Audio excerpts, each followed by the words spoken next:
C'est un plaisir de vous retrouver pour parler sport sur SOS Docteur TV. Nous évoquons trois thématiques en ce jour.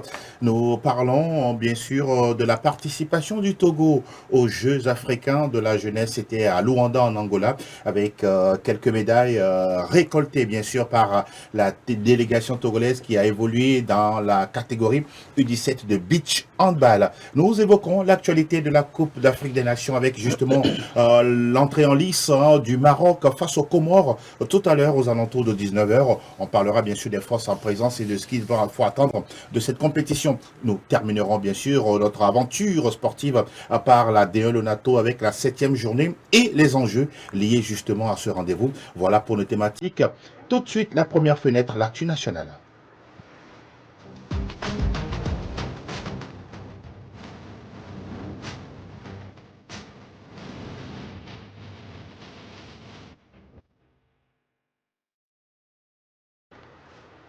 Nous parlons de cette actualité, bien sûr, de beach handball en Angola. Mais bien avant, on prend le temps, le plaisir de saluer nos invités sur ce plateau. Charles D'Ainesto, il est là.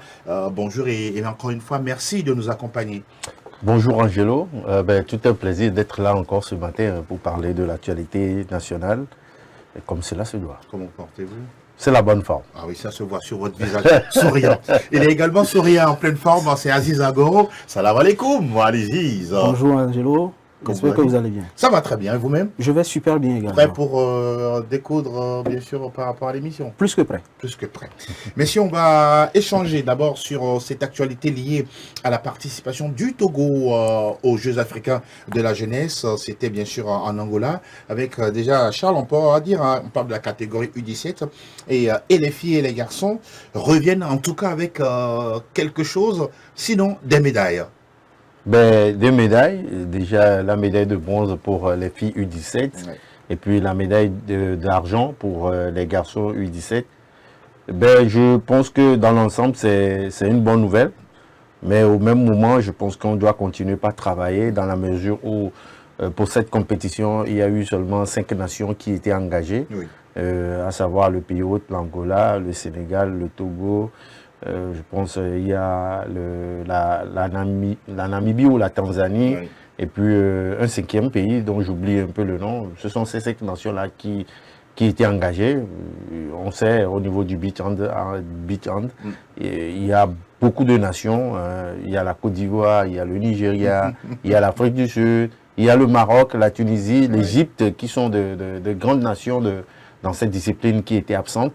Mais ce qui est bien, c'est que ces Jeux africains de la jeunesse, il y a certaines disciplines qui sont qualificatives pour les Jeux olympiques de la jeunesse. Oui. Donc, si le beach handball fait partie, je pense que c'est une opportunité pour les nôtres d'aller encore titiller le haut niveau.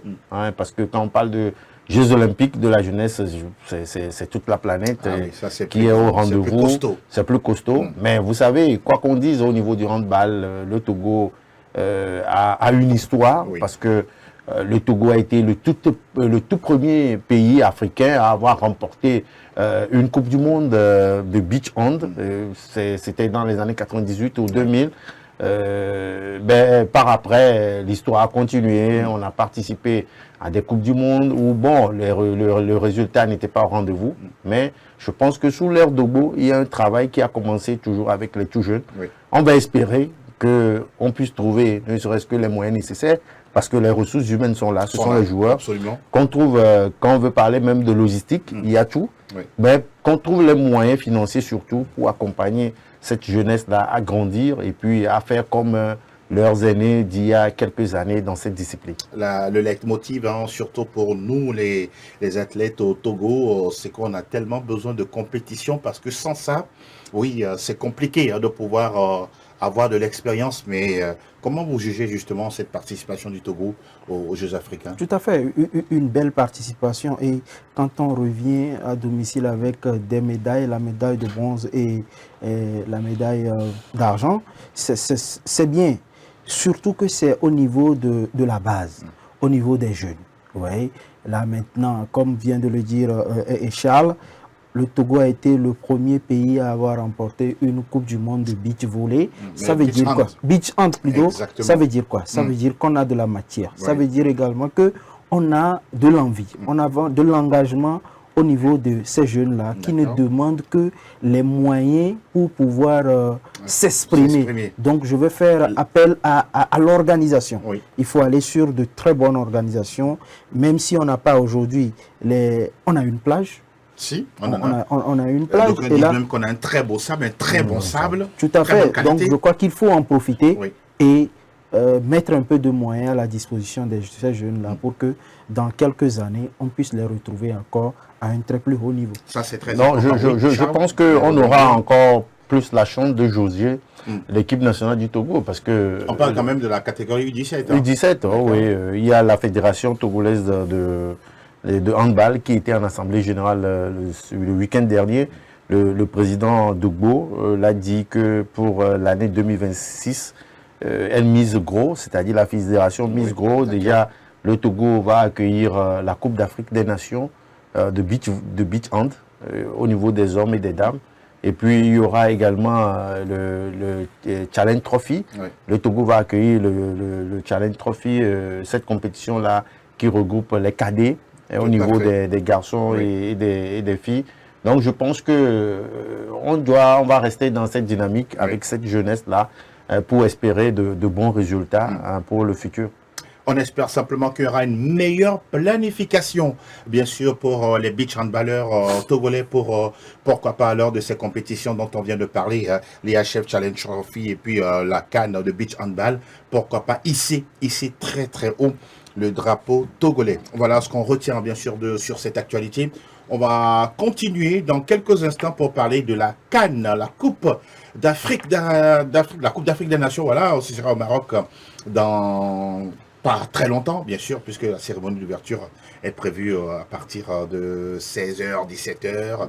De toutes les façons, on y va tout de suite avec le jingle annonçant, bien sûr, la fenêtre de la CAN.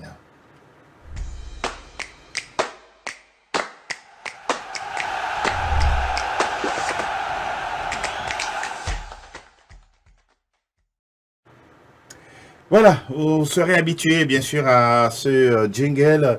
Yala, ça veut dire allons-y, voilà, un peu en arabe. Hein. Nous, on a fait également la petite découverte pour mettre tout le monde dans le bain, bien sûr, de cette CAN marocaine. On parle d'abord, messieurs, justement de ce match. Hein. Très, très intéressant. Sûrement, il faut attendre le pays hôte, le Maroc, qui va démarrer face aux Comores, mine de rien.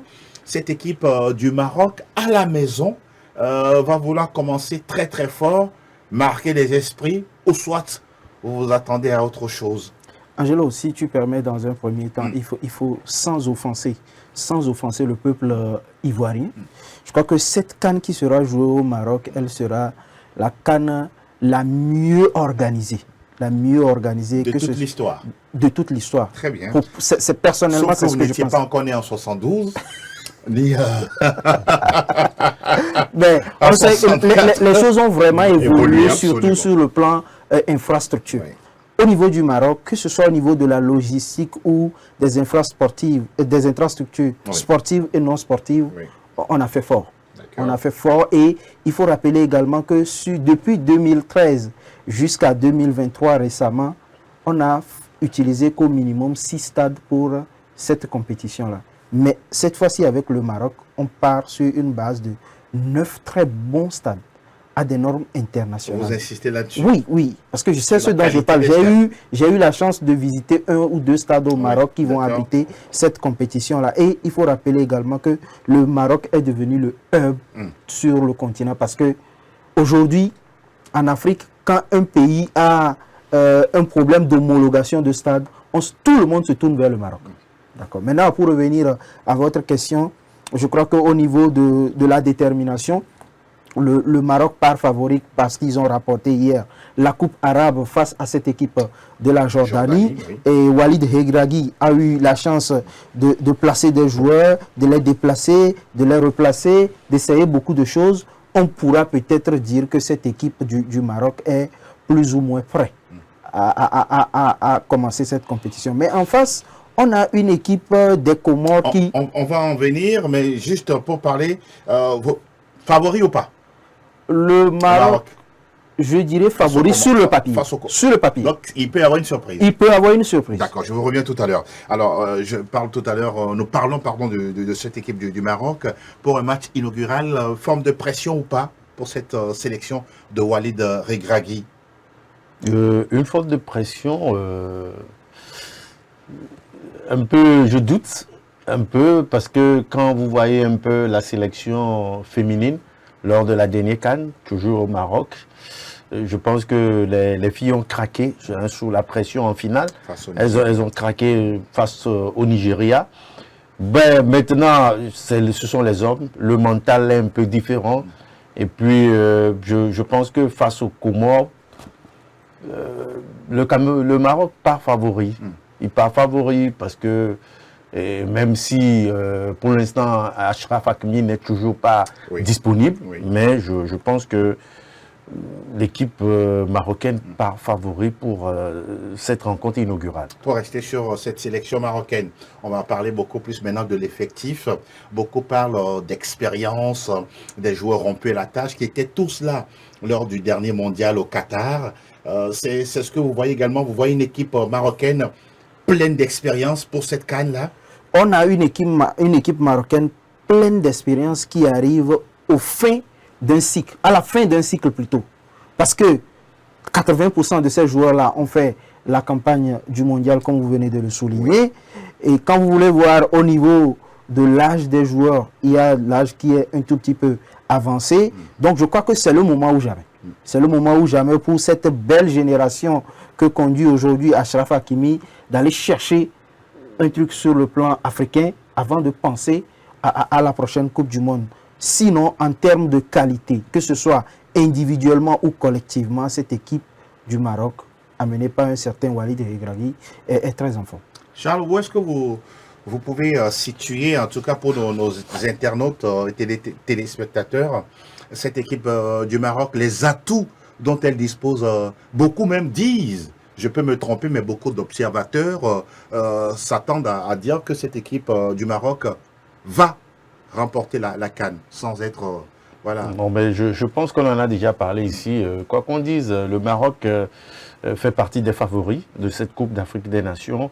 Maintenant, les atouts, je pense que déjà une équipe qui a joué les demi-finales de la Coupe du Monde, il y a de cela, disons, deux voire 3 ans. Voilà. 2 ans, 3 ans. Le même effectif qui est là, avec des joueurs qui ont plutôt monté en expérience.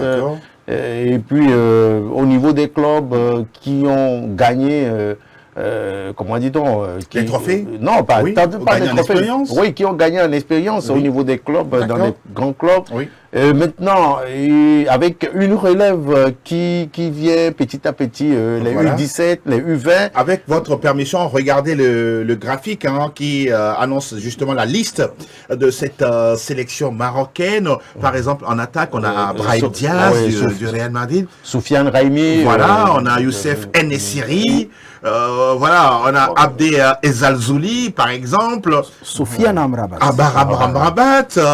Il y a quand même... non, mais quand même... de bons noms, Non, mais il faut dire qu'il y a de bons noms. Walid Regragui a eu cette chance de tomber sur une génération de bons joueurs. Une équipe au complet, si on peut le dire aussi un peu. Ben, moi, je pense que c'est vrai que c'est une compétition, mais le Maroc a tous les atouts.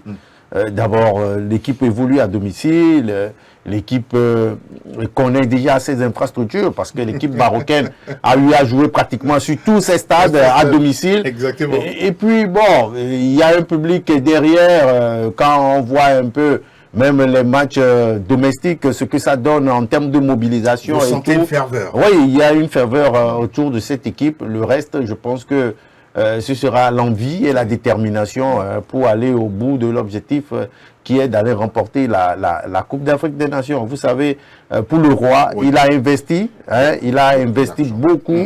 Tout à l'heure, Aziz parlait de hub. Ben, vous savez, dans les autres disciplines, le Maroc est aussi le rempart dans les autres disciplines sportives. C'est qu'à un moment donné, les autres nations de l'Afrique de l'Ouest ont commencé aussi par se lancer dans une concurrence. Ben, le Maroc est vraiment en avance aujourd'hui en termes sportifs. Et moi, je me dis, cette organisation, si le Maroc n'arrive pas à soulever ce trophée, je ne sais plus quelle occasion va encore se présenter à cette sélection-là. Ah oui. On parlait tout à l'heure de cette étiquette de favori. Comment est-ce que vous pensez que cette sélection marocaine va gérer justement cette grosse attente du peuple marocain pour cette Coupe d'Afrique des Nations? Angelo, vous savez, l'attente, elle est énorme.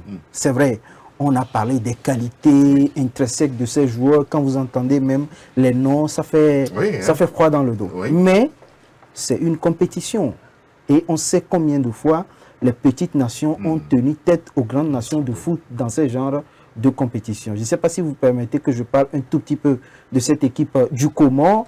On va en venir tout à l'heure. Mais le Maroc, c'est vrai, elle part favorite. Mais il faut aussi rappeler que aujourd'hui sur le continent africain, depuis pratiquement 2 ans, le football africain a connu une ascension fulgurante à telle enseigne qu'aujourd'hui, pour moi, le terme petite nation de football n'existe plus.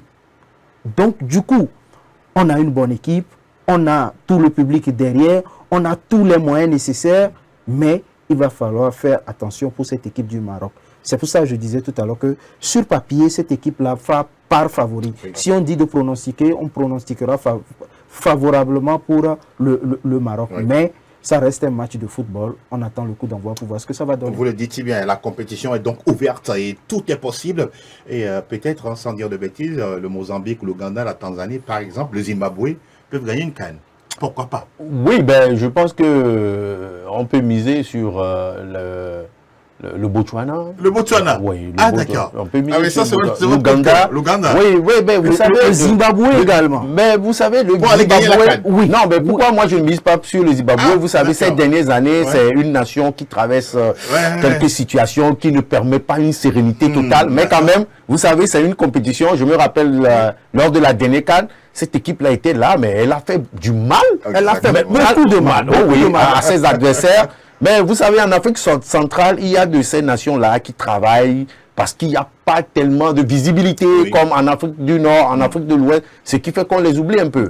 Mais en dehors de l'Afrique du Sud, il y a le Botswana, il y a l'Ouganda, il y a les Zimbabwe, il y a ces nations-là. Il y avait même la Tanzanie, qui avait organisé le CHAN la fois dernière avec... Exactement, l'Ouganda et le Kenya. Voilà, on a vu ce que ça a donné sur le terrain, tout comme Comores. Les Comores, il y a quelques années, je pense il y a 4 ans. Non, restons parce que le Comores, on va en parler tout à l'heure. Pour ne pas aller au-delà. Et vous parliez tout à l'heure du Zimbabwe, de la Tanzanie. Vous pensez que ces sélections-là ont du coffre pour aller gagner une CAN? Ben, bien sûr, mais même si ce n'est pas pour aller gagner une CAN, mais je pense que ce sont des nations qui sont là pour mettre en difficulté les grandes nations de football. Pas pour participer. Non, pas pour participer. Il y a par exemple le Soudan également qui est là. Voilà, il y a le Soudan également qui est là. C'est-à-dire, ce sont des nations qui peuvent créer la surprise. Ben, on peut les retrouver en demi-finale. Pourquoi pas? C'est possible. Angelo, pourquoi pas? Pour terminer, pour aller dans le même sens que Charles, il y a James Kwesi Appiah qui disait que le Soudan ne va pas à la Coupe d'Afrique pour participer. Non. Ce n'est pas le discours de on va pour aller apprendre. Non. Ils ont fait un travail. Ils comptent sur le travail qu'ils ont fait. Pour revenir aux pays comme le Zimbabwe, l'Angola, le Soudan, le Botswana, c'est clair, dans cette partie de l'Afrique, il n'y a pas vraiment de visibilité pour ces gens, pour ces nations-là. Pour avoir organisé le CHAN dernier, la Tanzanie, l'Ouganda et le Kenya, c'est une manière de se faire voir. Absolument. Et vous voyez combien de fois ces derniers moments, les joueurs se dirigent vers surtout la Tanzanie. C'est que là-bas, on a pris les choses au sérieux, on fait les choses autrement. Donc, même si ces nations-là ne viendront pas pour aller chercher le trophée, je crois qu'ils sont venus pour titiller tous ces grands noms d'Afrique-là. Il faut les prendre au sérieux. Il faut vraiment les prendre au sérieux. Parce que moi, je me rappelle du match en Côte d'Ivoire entre le Ghana et le Zimbabwe. 2 buts partout. Compliqué. 2 buts partout. Les 2 buts partout. Les deux étaient allés à 100 à l'heure. À 100 à l'heure. Moi, j'étais au stade le jour-là. Et donc, je crois qu'il va falloir prendre très au sérieux toutes ces nations-là. D'accord. On reste avec vous pour parler maintenant des Comores, parce que c'est l'adversaire du Maroc. Apparemment, vous sentez quelque chose, que cette équipe est capable en fait, sur un match d'ouverture face au pays organisateur. En fait, j'ai vraiment envie de voir, je suis pressé de voir ce match-là. Oui. Parce que quoi? Parce que quand on parle du Comore, on parle de la nation qui se présente pour une deuxième fois à une Coupe d'Afrique des Nations. Okay. Quand on parle du Comore, on parle de cette équipe-là. On se souvient de ce match-là entre le Comore et le Cameroun. Voilà. En huitième de finale. En huitième de finale. En 2021. En 2021, Exactement. on se retrouve dans les buts avec un latéral droit. Un joueur de champ. Et ça a très bien marché pour cette équipe-là. Et pour finir, je dirais que quoi?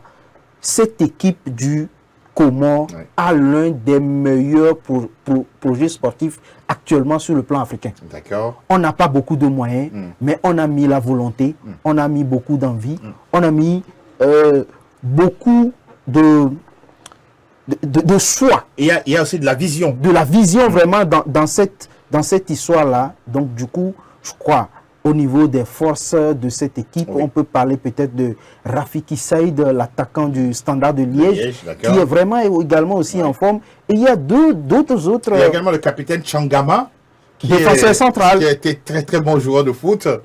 Même si la moyenne d'âge de cette équipe du Comore est de 26 ans, ce qui veut dire qu'il y a une certaine maturité.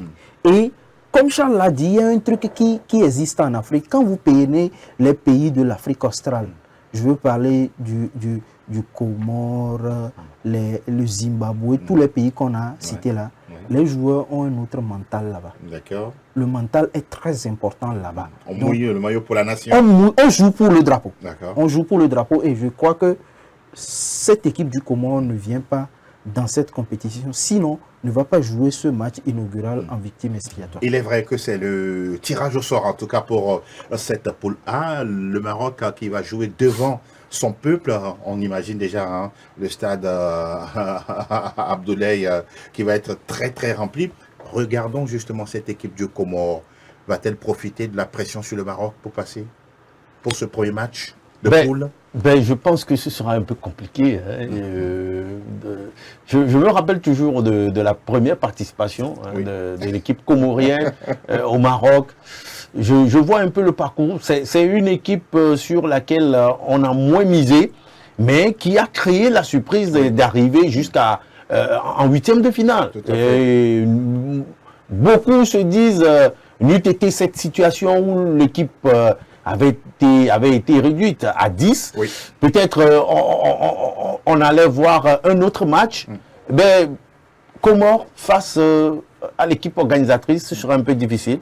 C'est-à-dire que on sait déjà dans la tête de beaucoup de gens que l'équipe comorienne n'est pas la mieux nantie, mais au même moment, ils vont se dire au niveau des joueurs que nous sommes là pour défendre les couleurs nationales. Même si nous n'allons pas gagner, mais en termes de contenu de jeu, que nous montrions quelque chose au public marocain et que au même moment que nous montrions également aux yeux du monde que nous sommes là également pour faire bouger les lignes au niveau de cette Coupe d'Afrique des Nations. C'est vrai, comme on le dit, Maroc favori, certes, mais le jeu ne sera pas facile. N'est-ce pas? Oui, les Comoriens, ils ne vont pas se laisser faire. Et c'est là où on verra un très bon match. Et pourquoi pas peut-être une victoire 1-0 à la fin. Mais quand même, je vois l'équipe comorienne inscrit un but dans cette rencontre. Pourquoi pas? On a vu tout à l'heure le graphique avec bien sûr les Comoriens qu'on nomme souvent chez la Cante, bien sûr, avec Youssouf Changama en milieu de terrain, le joueur, bien sûr, de Al Batin, et puis tous les autres qui sont présents. En tout cas, on aura tout le temps de les découvrir, justement, dans cette compétition. Vous avez bien sûr parlé de Rafiki Saïd, qui évolue du côté de Standard de Liège, dans le registre d'attaquants pour cette équipe des Comores qui défie le Maroc ce samedi, déjà à partir de 19h dans le magnifique stade Prince Moulay Abdellah de Rabat. 69 500 places, s'il vous plaît. Vous imaginez déjà l'ambiance qui va y régner tout à l'heure pour voir justement ce match entre le Maroc et les Comores. On aura en tout cas tout le temps. Pour revenir à chaque match, décryptage et tout concernant cette CAN, vous n'allez rien rater justement de la compétition. Restez toujours des nôtres. Et derrière, messieurs, on va continuer de parler toujours sport. Cette fois-ci, on va boucler notre troisième partie avec, bien sûr, l'actualité liée au championnat national de football de première division. On se retrouve derrière le jingle.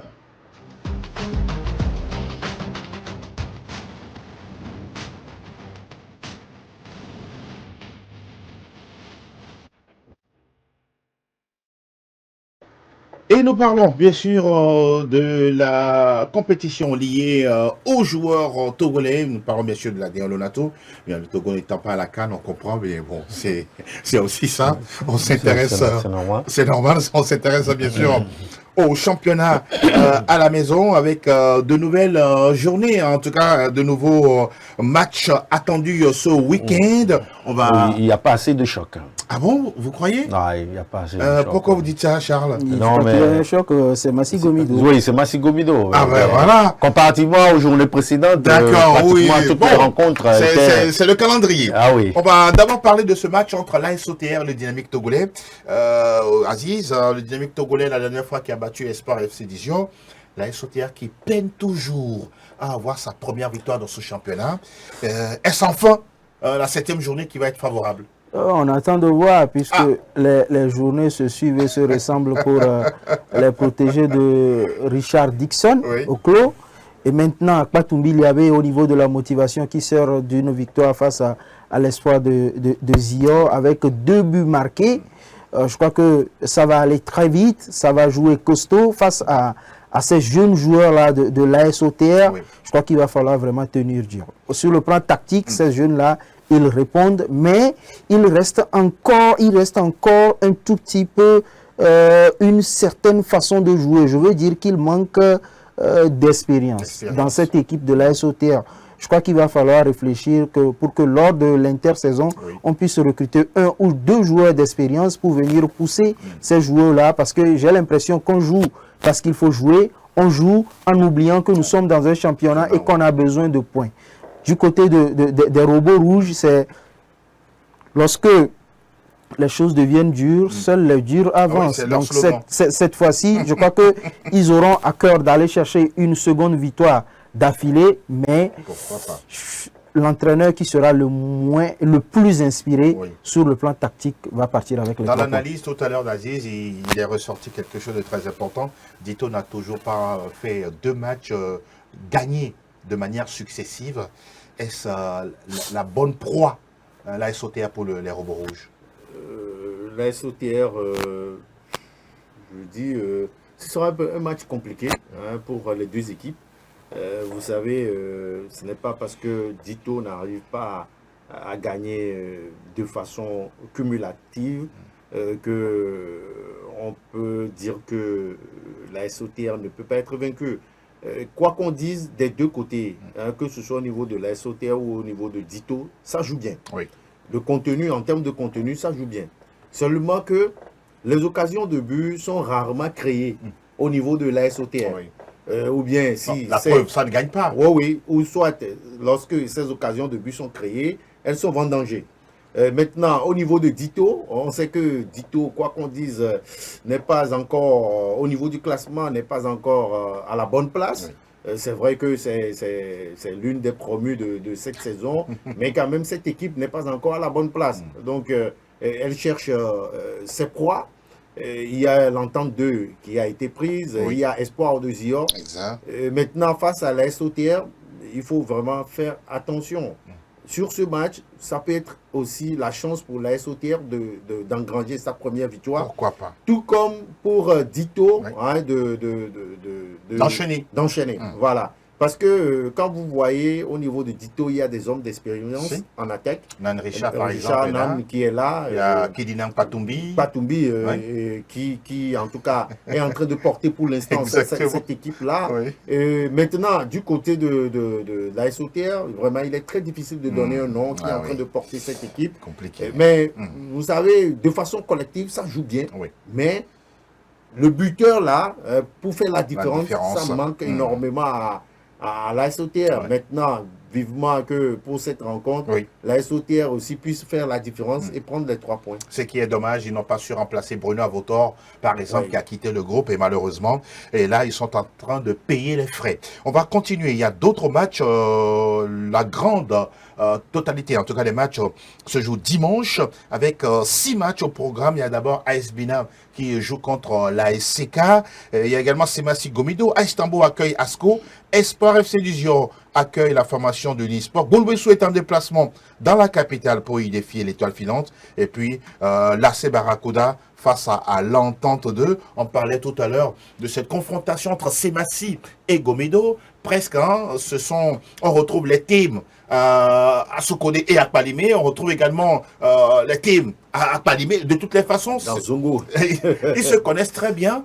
Et d'abord, ces deux entraîneurs, Olufade Alekami et puis Jean-Paul Abalo, et ces deux équipes également se connaissent très bien dans le championnat. 2 équipes qu'on connaît très bien. 2 équipes qui ont pour maillot fétiche le rouge. Oui, exactement. Maintenant, on va assister à une rencontre entre 2 équipes qui sortent de 2 défaites. Oui. Gomido qui a été battu à domicile la dernière fois par l'étoile filante de Lomé, 1-0. L'AC Barracuda qui a surpris les guerriers au stade de Kégué 1-0. Je crois que pour Olufade, il va falloir passer par tous les moyens pour aller chercher ces 3 points. Mais on a en face un Abalo Dossé qui sait jouer au football de façon très tactique. Il est plus à l'aise quand il est à l'extérieur. À domicile, il y a beaucoup de pression de la part des supporters de Ezobibi. Mais je crois que je vois ce match en train d'aller sur un match nul. Peut-être un 0 but partout. Okay. Mais à la limite, l'équipe qui va marquer va partir avec les 3 points. L'équipe qui va marquer premièrement va partir avec les 3 points. Est-ce qu'il y a une similitude entre le parcours des 2 équipes où vous voyez beaucoup plus Semassi dans une bonne dynamique? Non, Semassi plus dans une bonne dynamique parce que, quoi qu'on dise, pour l'instant, c'est l'AC Barracuda qui a battu Semassi. En première journée, Semassi aussi s'est incliné face à l'Espoir de Duzio. Exactement. Mais ils se sont repris. Ils se sont repris. À domicile, Semassi s'impose plus à domicile qu'à l'extérieur. Oui. Maintenant, c'est le contraire de Gomido. Gomido qui a du mal à s'imposer à domicile, mais qui fait du bon travail à l'extérieur. Même lors de la première journée, Gomido a été battu par Sco de Cara 1-0, mais tout le monde était d'accord par rapport au contenu de jeu proposé. Maintenant, face à un grand public de Semassi aussi, qui, en tout cas, ça fait 2 défaites d'affilée pour Semassi. Il faut une réaction. Il faut une réaction. Et puis, Olufade Adekandibi, il a si bien dit, après la défaite face à l'AC Barracuda, que c'est vrai que le Gomido de Palimé vit la même situation que son équipe, mais quand même que ce n'est pas à Sokoré que Gomido viendra se réveiller. Donc, en tout cas, c'est une guerre de communication. Et donc, c'est lancé comme cela, les hostilités. On espère bien une victoire de Semassi pour pour prendre un peu d'air au classement.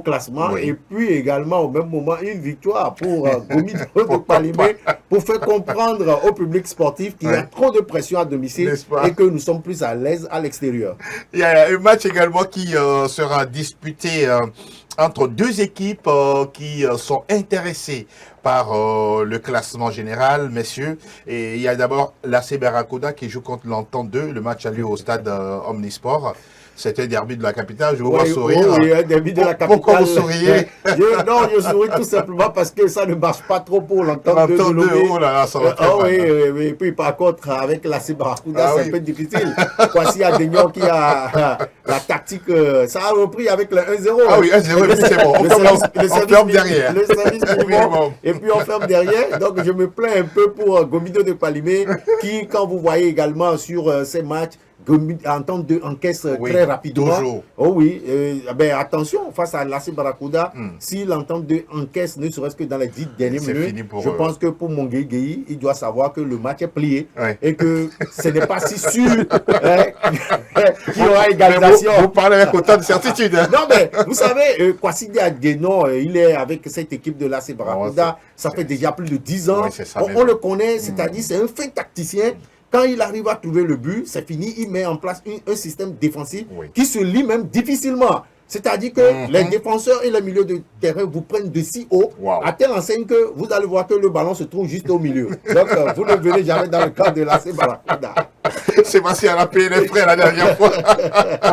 Angelo, en fait, c'est que ce qui est bien avec Kossi Adeniran, c'est que quand il marque en première position, c'est vrai, il sécurise sa défense, mais il a une équipe qui joue encore. Pour vous, c'est une qualité. C'est une qualité. C'est une qualité. Parce que quand vous prenez tous les entraîneurs, quand on veut jouer avec Kossi Adeniran, on ne veut pas encaisser.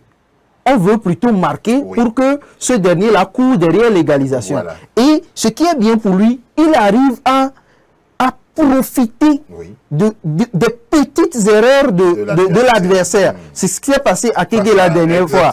Maintenant, avec cette équipe de l'Entente 2 qui a une défense qui n'est pas du tout sereine, à chaque match, donc je crois que Kossi Adeniran, il attend seulement. Il attend juste un faux pas de Mongueï dans son secteur défensif pour en profiter. Mais au-delà de ça, l'AC Barracuda a une équipe vraiment compétitive, un groupe homogène qui a envie, qui a la volonté d'aller chercher ce titre-là cette année. Et on se souvient que Kossi Adeniran l'a dit, ils veulent jouer le continent cette année, comme il y a quelques années. Sûrement que dans les couloirs, beaucoup de choses se disent du côté du club de l'AC Barracuda. Un club qui ne va pas aussi bien, malheureusement, on a appris en ce jour, même si un communiqué officiel n'est pas sorti, mais bon, la démission, sinon le limogeage de Maurice Noutoudien à la tête de Bolwesu, et Bolwesu qui va se déplacer à Lomé pour affronter la formation de l'Étoile filante. Dans ces conditions-là, que voyez-vous comme interprétation? C'était prévisible. Cette décision-là, c'est vrai qu'on n'a pas encore une décision officielle, mais c'était prévisible. Je crois que moi-même, je me pose énormément de questions par rapport au groupe de l'AS Bolwesu. D'accord. Surtout dans le secteur défensif, vous avez Mathieu Doutier, ancien de l'AS Togo. Qui n'est plus comme avant. Hein. Je suis d'accord. Mais lors de la campagne africaine, il a fait un très bon match.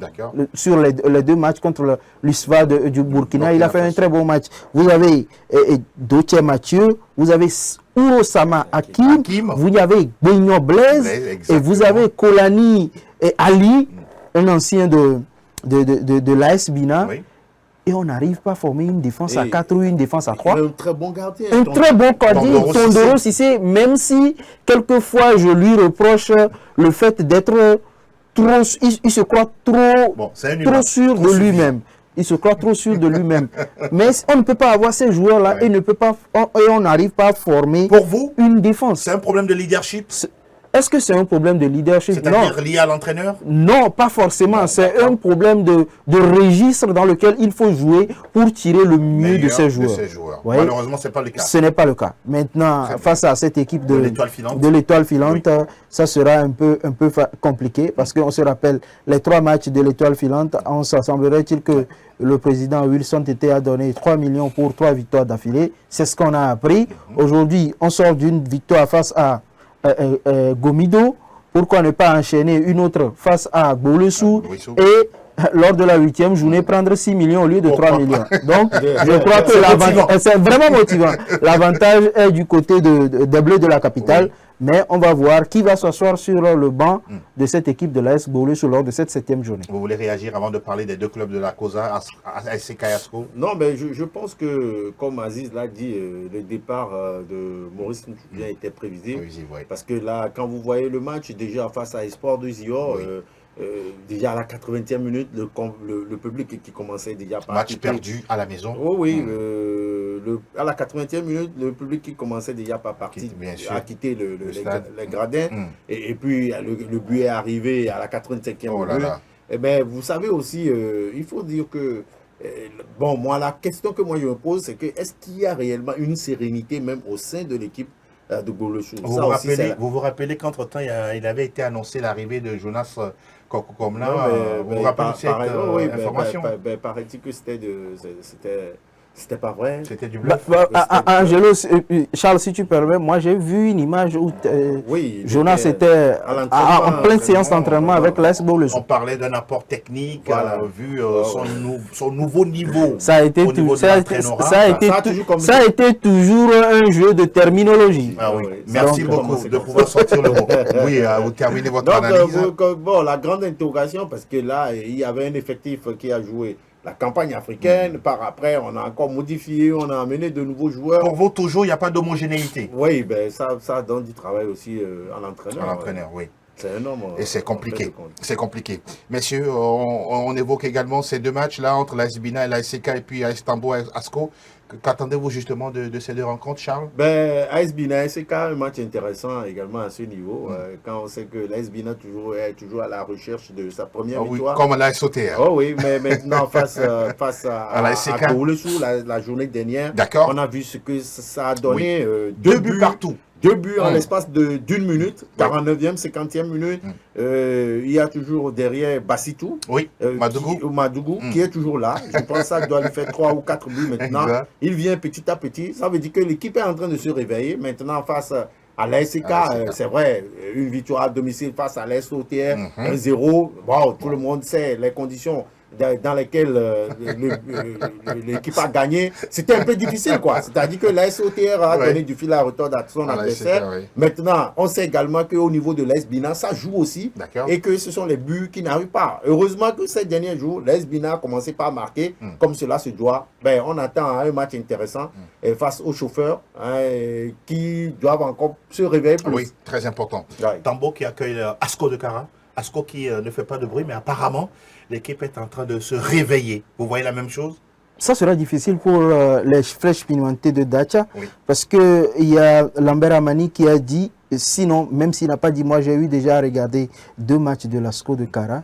C'est une équipe qui est en train de venir petitement, qu'on ne sent pas venir, mais qui est en train de faire de bonnes choses. Vous allez voir que sur tous les interviews d'après-match de Lambert Amani, il a déploré l'état du terrain. Ça, c'est vrai. Il a toujours déploré l'état du terrain et je pense qu'il a raison parce que face à ce qu'il est en train d'asseoir, on est obligé de faire circuler le ballon, faire courir l'adversaire, avoir une identité de Dieu comme l'avait il y a quelques années la SCK, mais la non disponibilité du terrain fait qu'on n'arrive pas à aligner 4-5 passes. Il s'en veut un peu, mais parce qu'il sait le genre de travail qu'il fait. Mais il faut dire que la pelouse du stade d'Atakpamé est plus ou moins bonne pour faire circuler le ballon. Donc j'espère que cette équipe d'Asco, cette fois-ci, ne va pas se plaindre par rapport à la pelouse. On va jouer. Mais enfin, cette équipe de Tambo de Dacha aussi qui sort d'une défaite face à Unisport de Sokodé, il sera très difficile. Ils vont réagir? Je ne pense pas. Vous ne pensez pas? Vous pensez qu'Asco est plutôt déçu de l'AS Tambo? Asco peut-être va partir avec les 3 points sur un score d'1-0. Pourquoi pas? Un seul but va suffire en tout cas aux hommes de Lambert Amani pour poursuivre leur parcours dans cette compétition. N'oubliez pas également ce match attendu du côté du Zio entre Espoir local et Unisport. 2 équipes qui aiment jouer au ballon. Du côté d'Espoir, on a Ben Tété Adjakma. Et puis côté Unisport, on a cet entraîneur-là, Bataba Balakimwe, qui est à la tête bien sûr de cette équipe de Kouloundé. Voilà pour les matchs. On va encore une fois regarder le graphique qui résume bien sûr le calendrier de cette 7e journée pour que vous ayez une idée précise et choisir le stade sur lequel vous irez sur ces matchs-là. Déjà samedi, on aura AS OTR Dito. Dimanche, le lot de tous les matchs, AS Bina face à la SCK. Gomido et Asco sont en déplacement chez Semassi et l'Estambo. Espoir FC du Zio accueille Unisport. L'étoile filante affronte la formation de Bolwessou des Lacs et puis le face-à-face AC Barracuda en temps de Lomé pour le derby de la capitale. Voilà en tout cas ce qu'on retient sur ces rencontres du week-end de la DL Onato.